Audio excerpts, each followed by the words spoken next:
Bismillahirrahmanirrahim. Assalamualaikum warahmatullahi wabarakatuh. Saya Aulian Syarifai. Di sini saya akan menjelaskan tentang hukum cloning. Definisi cloning.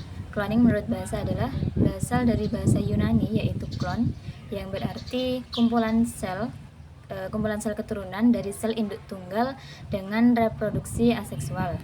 Sedangkan menurut istilah, cloning adalah teknik membuat keturunan dengan kode genetik yang sama dengan sel induknya tanpa diawali proses pembuahan sel telur dan sel sperma, tapi diambil dari inti sebuah sel pada makhluk hidup tertentu, baik berupa tumbuhan, hewan, maupun manusia.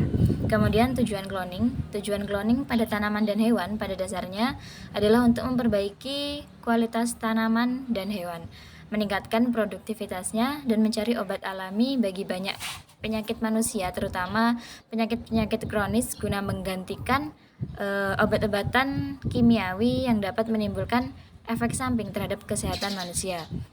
Kemudian dampak negatif cloning, pada dasarnya dampak negatif cloning pada manusia itu lebih banyak menyangkut aspek sosial daripada aspek biologis. Dampak negatif yang timbul di antara lain, yang pertama, timbulnya permasalahan dalam hukum positif. Jadi cloning manusia menciptakan pertanyaan yang rumit tentang hak individu, identitas, dan kepemilikan. Misalnya, apakah klon manusia memiliki hak yang sama dengan manusia asli? Hal-hal ini memerlukan revisi dan klarifikasi dalam sistem hukum untuk mengatasi tantangan yang muncul dari kemungkinan adopsi teknologi cloning manusia. Kemudian membuka kemungkinan terhadap kejahatan-kejahatan dengan cara mengkomersilkan manusia dan organ tubuh manusia seperti perdagangan manusia. Kemudian selanjutnya, hukum cloning pada manusia. Ada 4 cara yang bisa dilakukan dalam cloning manusia.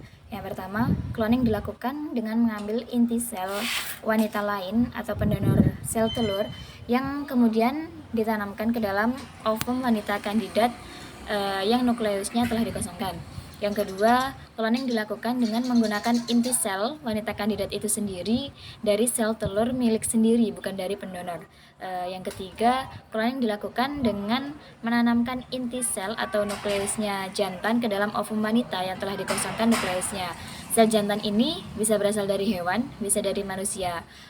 Terus manusia ini bisa berasal dari pria lain, bisa juga suami si wanita. Kemudian yang keempat, cloning dilakukan dengan cara pembuahan atau fertilization ovum oleh sperma dengan tanpa hubungan seksual, yang dengan proses tertentu bisa menghasilkan embrio-embrio kembar yang banyak. Pada kasus 2 cara pertama, pendapat yang dikemukakan adalah haram. Dilarang melakukan cloning yang semacam itu dengan dasar analogi atau kias kepada haramnya lesbian dan tindakan pencegahan atas timbulnya keracunan pada nasab atau sistem keturunan. Pada cara ketiga dan keempat, cloning haram dilakukan jika sel atau sperma yang dipakai milik lelaki lain, bukan suami, atau milik hewan. Jika sel atau sperma yang dipakai milik suami sendiri, maka hukumnya belum ditentukan atau tawakuf. Melihat dulu masalah dan bahayanya dalam kehidupan sosial. Untuk menentukan hukum pastinya masih didiskusikan dahulu dengan melibatkan banyak pakar dari berbagai disiplin ilmu. Jika hasilnya bisa membuat kacau tatanan masyarakat karena banyak orang kembar, sehingga jika ada tindak kriminal atau kasus hukum lainnya susah diidentifikasi dan mungkin efek-efek lain, maka hukumnya haram. Melihat fakta cloning manusia secara menyeluruh, syariat Islam mengharapkan cloning terhadap manusia dengan argumentasi yang pertama, anak-anak produk proses cloning dihasilkan melalui cara yang tidak alami, pencampuran antara sel sperma dan sel telur. Kemudian anak-anak produk cloning dari perempuan tanpa adanya laki-laki tidak akan mempunyai ayah. Anak produk cloning tersebut jika dihasilkan dari proses pemindahan sel telur yang telah digabungkan dengan inti sel tubuh ke dalam rahim perempuan yang bukan pemilik sel telur, tidak pula akan mempunyai ibu sebab rahim perempuan yang menjadi tempat pemindahan sel telur tersebut hanya menjadi penampung atau mediator. Yang ketiga, cloning manusia akan menghilangkan nasab atau garis keturunan. Yang keempat, memproduksi anak melalui proses cloning akan mencegah pelaksanaan hukum-hukum syarak seperti hukum tentang perkawinan, nasab, nafkah, hak dan kewajiban antara bapak dan anak, waris, perawatan anak, hubungan kemahraman, dan hubungan asrobah. Mungkin cukup sekian materi yang dapat saya sampaikan.